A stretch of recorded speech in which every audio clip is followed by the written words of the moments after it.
Hello, Namaskar. Welcome to Jai Krishna Study Center. If you are new on this channel, don't forget to like, comment and subscribe to our channel so you can get an updated video daily.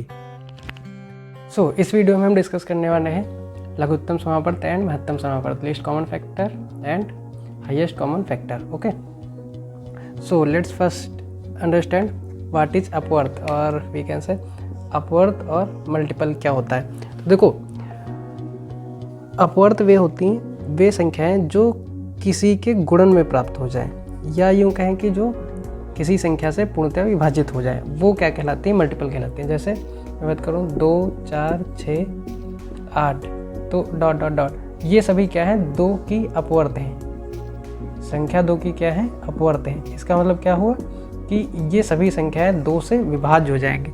ऐसे ही अगर जो मैं लिखूँ 3, 6, 9 तो ये किसके अपवर्थ हैं, 3 की, मतलब 3 के गुणांक है या कहें 3 के मल्टीपल हैं, तो ये क्या कहलाती हैं, अपवर्थ कहलाती हैं. समापवर्त और अपवर्त में केवल इतना डिफरेंस होता है कि इसमें केवल वे संख्याएं हैं जो इस संख्या से केवल 3 से या तो भाग हो रही हैं या तो 2 से भाग हो रही हैं. समापवर्त में वे संख्याएं आती हैं जो किन्हीं भी 2 संख्याओं से भाग हो जाएगी, या कहें कि जो है वो मिक्स डम होगी. जैसे अगर जो मैं बात करूँ 15, ठीक है, और 30, तो अगर जो ये दोनों संख्याएं हैं ये दो संख्याओं से भाग हो रही हैं, 3 व 5 से.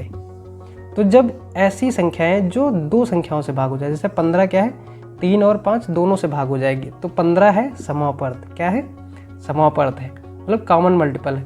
वो 3 का भी मल्टीपल है और 5 का भी. ऐसे ही 30 भी है, 30 3 का भी मल्टीपल है और 5 का भी मल्टीपल है. तो ऐसी संख्याएं जो किन्हीं 2 संख्याओं से पूर्णतया विभाजित हो जाए कह सकते हैं, या पूर्णतया दोनों की मल्टीपल हो, तो वो क्या कहलाएंगी, कॉमन मल्टीपल.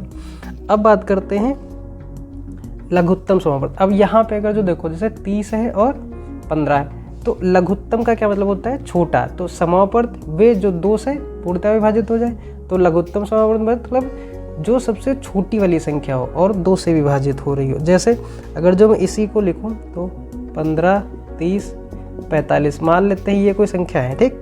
ये दोनों किससे भाग हो जाएगी, 3 व 5 से.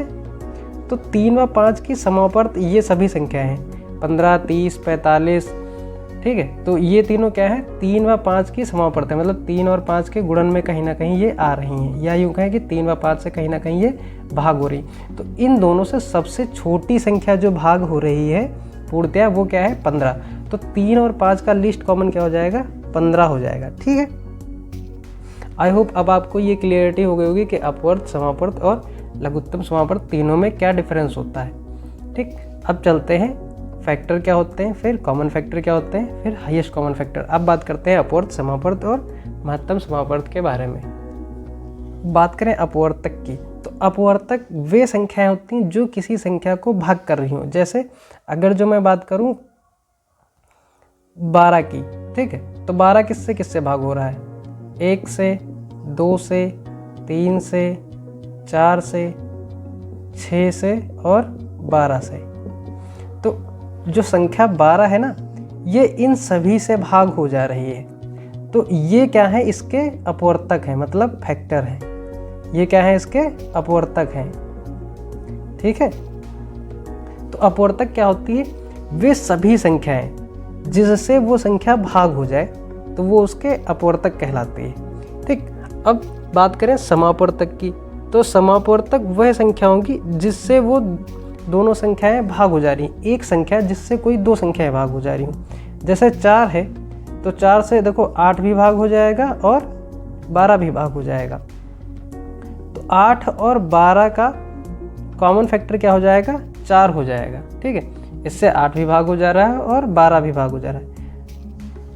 अब यहाँ पे 12 के फैक्टर में 8 नहीं आता है, लेकिन ये 4 इसका कॉमन फैक्टर है. 4 क्या है, कॉमन फैक्टर है. 4 जो है दोनों संख्याओं को भाग कर सकता है. ठीक, तो अब ये बेसिक डिफरेंस है इन दोनों में. 12 की बहुत सारी संख्याएं जो 12 को भाग कर सकती हैं, लेकिन अगर जो मैं उदाहरण ले लूँ 2 संख्याओं का, तो 2 संख्याओं को जब कोई एक संख्या भाग कर रही हो वो उसका क्या कहलाएगा, अपवर्तक कहलाएगा. या फिर इसको ऐसे समझ सकते हैं, ऐसी संख्या जो किसी दी गई संख्या को पूर्णतया विभाजित कर दे तो क्या हो जाएगी, अपवर्तक हो जाएगी. ठीक, समापवर्तक क्या होगी, ऐसी संख्या जो 2 दो संख्याओं को या दो से अधिक संख्याओं को अलग अलग विभाजित कर देती है। अब 4 जो है 8 को भी विभाजित कर सकती है, 12 को विभाजित कर सकती है, और यहाँ पे अगर जो हम 24 ले लेते हैं तो उसको भी विभाजित कर सकती है। तो 4 क्या हो जाती है, इनका कॉमन फैक्टर हो जाती है। ठीक, अब बात करते हैं सबसे इम्पोर्टेंट, इसमें 2 चीज़ें हैं, चैप्टर इस पे बेस्ड है और इस पे। ठीक, बात करें महत्तम समावर्त की, हाईएस्ट कॉमन फैक्टर की, इसको बहुत ढंग से समझना है, ध्यान से सुनिएगा। जैसे कि यहाँ पे हमने जाना था लीस्ट कॉमन फैक्टर में क्या था, ऐसी संख्या जो संख्याओं को भाग कर दे रही हो। जैसे 3 व 5 के लिए 15 ऐसी संख्या है जिसको 3 व 5 दोनों में आ जा रही है। ठीक है, लेकिन यहाँ पे क्या है, महत्तम समावर्त ये उल्टा होता है। ठीक, अब यहाँ पे क्या होगा कि ऐसी बड़ी से बड़ी संख्या जो 2 या 2 से अधिक संख्याओं को क्या कर दे, पूर्णतया विभाजित कर दे। जैसे कि अगर जो मैं संख्याएं लिखूं, पुराने उदाहरण लेते हैं 15, 30 और 45।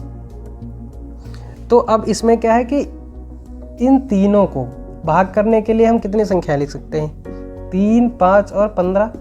ये तीनों 3 से भी भाग हो जाएंगी, 5 से भी हो जाएंगी और 15 से भी हो जाएंगी। लेकिन इसमें जो सबसे बड़ी संख्या जिससे ये तीनों भाग हो जाए वो क्या है, 15 है।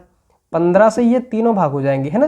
तो 15 जो है ना, ये इसका HCF है, हाईएस्ट कॉमन फैक्टर। मतलब उन संख्याओं, जो भी संख्याएं दी गई हैं वो जिस संख्या से भाग हो जाएंगी उन सभी को लिखना है। अब उनमें से जो सबसे बड़ी संख्या होगी जिससे वो तीनों भाग हो जाएंगी उसको हम कहते हैं highest common factor.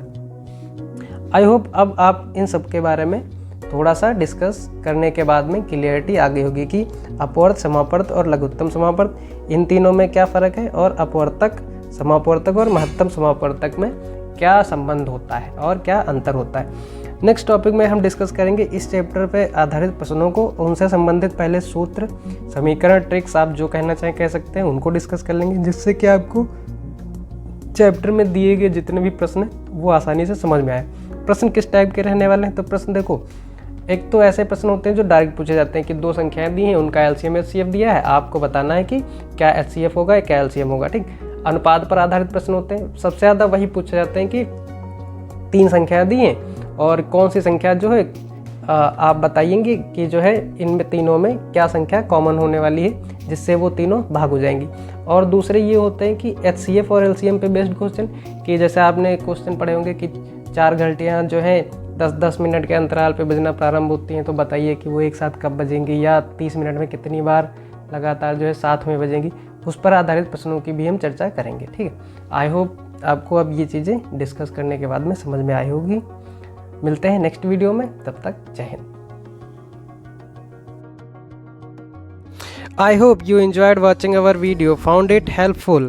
May God bless you. Don't forget to like, comment and subscribe to our channel for more exciting content. Thank you for watching and see you in the next video.